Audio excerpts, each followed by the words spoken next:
पवित्रतम वेद हमारी पृथ्वी की सबसे प्राचीनतम पुस्तक है।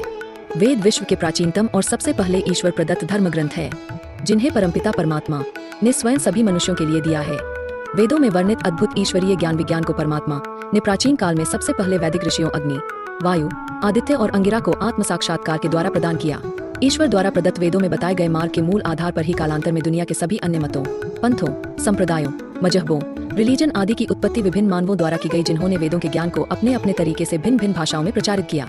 वेद स्वयं परमपिता परमात्माओं द्वारा ऋषियों को सुनाए गए ज्ञान पर आधारित है, इसीलिए इसे श्रुति कहा गया है। सामान्य भाषा में वेद का अर्थ होता है ज्ञान। वेद पुरातन ज्ञान विज्ञान का अथाह भंडार है। इसमें मानव की हर समस्या का समाधान है।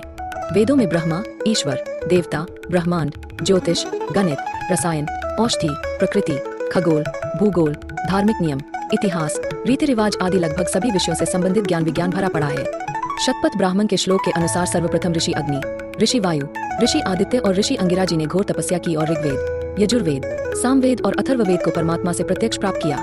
ऋग्वेद वेद को अग्नि ऋषि, यजुर्वेद को वायु ऋषि, सामवेद को आदित्य ऋषि ने प्राप्त किया है और अथर्ववेद के साक्षात दृष्टा ऋषि अंगिरा जी है। एक ही वेद के विभाग 4 है: ऋग्वेद, यजुर्वेद, सामवेद और अथर्ववेद। ऋग स्थिति, यजु रूपांतरण, साम गतिशील और अथर्व जल। ऋग को धर्म, यजु को मोक्ष, साम को काम, अथर्व को अर्थ भी कहा जाता है।